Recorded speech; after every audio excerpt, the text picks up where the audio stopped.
તમને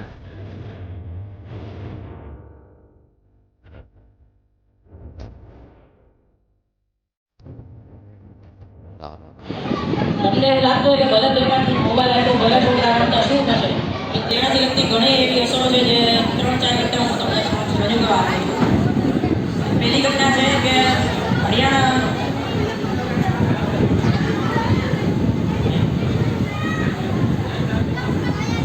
રાજ્યના ફરીદાબાદ શહેરમાં એક ઘટના બની છે. 15 વર્ષની દીકરીએ તેના 12 વર્ષના નાના ભાઈની ગળું દબાવીને હત્યા કરી.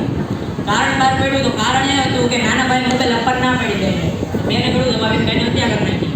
પછી એવો જ એક બીજો કિસ્સો છે આપણા ગુજરાતના જામનગરમાં 13 વર્ષની એક દીકરીએ આત્મહત્યા કરી હતી. કારણ પરિવારજનો તેને મોબાઈલ યુઝ કરવા ના પાડતા હતા. એવો જ એક બિહારનો એક કિસ્સો છે કે લગ્ન થયા નથી 14 દિવસ જ થયા હતા અને પત્નીને છૂટાછેડા જોતા હતા પતિ સાથે. તે પોલીસ કેસ પણ કર્યો. કારણ બહાર પડતા એવું નીકળ્યું કે પતિ પત્નીને છે ને મોબાઈલ યુઝ કરવા ના પાડતા હતા. બે પત્નીએ કેસ કરાવ્યો. જેમ પહેલાં તો આપણે માતા હોય કે બાળકની પહેરાવ્યું એમાં જોવે ચેક કરાવે ઘડી કે કાંઈ કર્યું ઠીક કર્યું.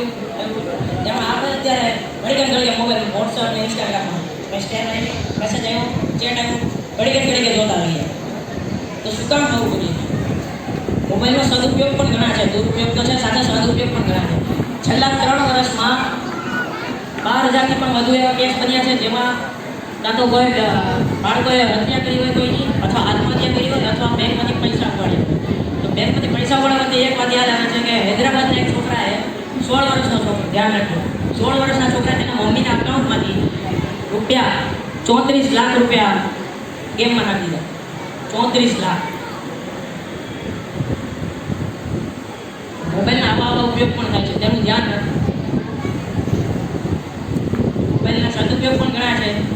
તેની પહેલાં એક મુદ્દો કહીએ કે આપણા દેશમાં છેલ્લા 5-7 વર્ષમાં વધ્યું શું કામ, કે નેટવર્કનો ઇન્ટરનેટનો યુઝ શું કામ વધ્યો? એનું કારણ જાણતા એમ મળ્યું કે આપણા દેશની અંદર ઇન્ટરનેટ બહુ સસ્તું છે. જ્યાં બીજા વિકસિત દેશો છે તેની અંદર ઇન્ટરનેટનો પ્રાઇસ બહુ હાઈ છે. દેશનું નામ સાંભળ્યું છે સેમસંગ મોબાઈલની કંપની સાઉથ કોરિયા. તો સાઉથ કોરિયાની અંદર 1 GB મોબાઈલ નેટનો ચાર્જ 1,000 રૂપિયાથી પણ વધારે છે. એવો જ બીજો દેશ સ્વિટ્ઝરલેન્ડની અંદર 1 GB મોબાઈલ ડેટાનો ચાર્જ 607 રૂપિયા 1 GB. એવા આપણા લાડીલું અમેરિકાની અંદર પ્રાઇસ છે 662 રૂપિયા 1 GB નેટવર્કના. અને પછી બીજું આપણું જાપાનની અંદર 317 રૂપિયા પ્રાઇસ છે 1 GBના. હવે તમને એમ થશે કે ભારતની અંદર કેટલા છે?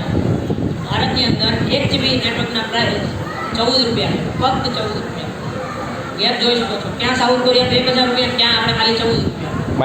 આ કારણોસર જ આપણે મોબાઈલ ઇન્ટરનેટનો વધુ ઉપયોગ થાય છે અને ન કરાય એવી જગ્યાએ ઉપયોગ થાય છે. તો એના ફાયદા પણ ઘણા છે. ફાયદા જોઈએ તો આપણે કોરોના કાળમાં ફાયદા એના જોઈ લીધા કે વર્ક ફ્રોમ હોમ કરી શકે કોઈ વ્યક્તિ, અથવા online meeting, online lecture, online classes attend કરી શકે. એ ઘણા ફાયદા છે. પહેલાંના જમાનામાં લોકોને ક્યાંય જવું હોય તો પૂછી જવું પડતું.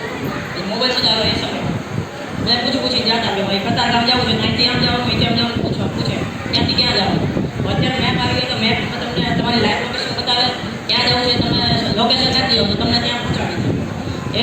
એવી સારી સુવિધા આપવાની છે. પછી કોલની સુવિધા આપણે બધા ઉપયોગ કરીએ છીએ કે દુનિયાના આ કોણે બેઠા આપણે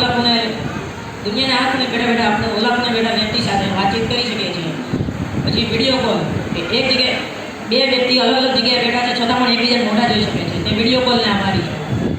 મોબાઈલના ઉપયોગ ને દુરુપયોગ બધા જ હોય. કોઈ પણ સાધન બને તેના ઉપયોગ દુરુપયોગ બધું જ હોય. બસ આપણે તેનો ઉપયોગ ને દુરુપયોગ કરતા આવડવું જોઈએ. જેમ કે ઉદાહરણ તરીકે લો કે આવો કોમ્યુનિટી હોલ બનાવીએ તેના ફાયદામાં શું થાય કે લગ્ન પ્રસંગ કંઈ રાખવો હોય, કોઈ પણ કાર્યક્રમ રાખવો રહી જાય તો તેના ગેરફાયદામાં બીજું શું મળે કે આટલો મોટો હોલ છે, ઇલેક્ટ્રિસિટીનું બિલ કેટલું આવશે, મેન્ટેનન્સ, પછી સાફ કરવું, એ બધું આવે મનમાં આવે. એની રીતે કોઈ પણ વસ્તુ હોય, કોઈ પણ સાધન સામગ્રી હોય તેના ઉપયોગની સાથે દુરુપયોગ પણ હોય છે. પણ એ આપણા હાથમાં હોય છે કે આપણે તેનો ઉપયોગ કરવો જોઈએ કે દુરુપયોગ કરવો જોઈએ. બોલો શું કરવું જોઈએ, ઉપયોગ કે દુરુપયોગ? ઉપયોગ. સરસ. મોબાઈલના ઉપયોગ તો ઘણા છે, પણ આપ સૌના સમયની મર્યાદા જાળવીને હું મારી ભણીને વિરામ આપું છું. જય શ્રી કૃષ્ણ. જય હિન્દ, જય ભારત, જય ગુજરાત.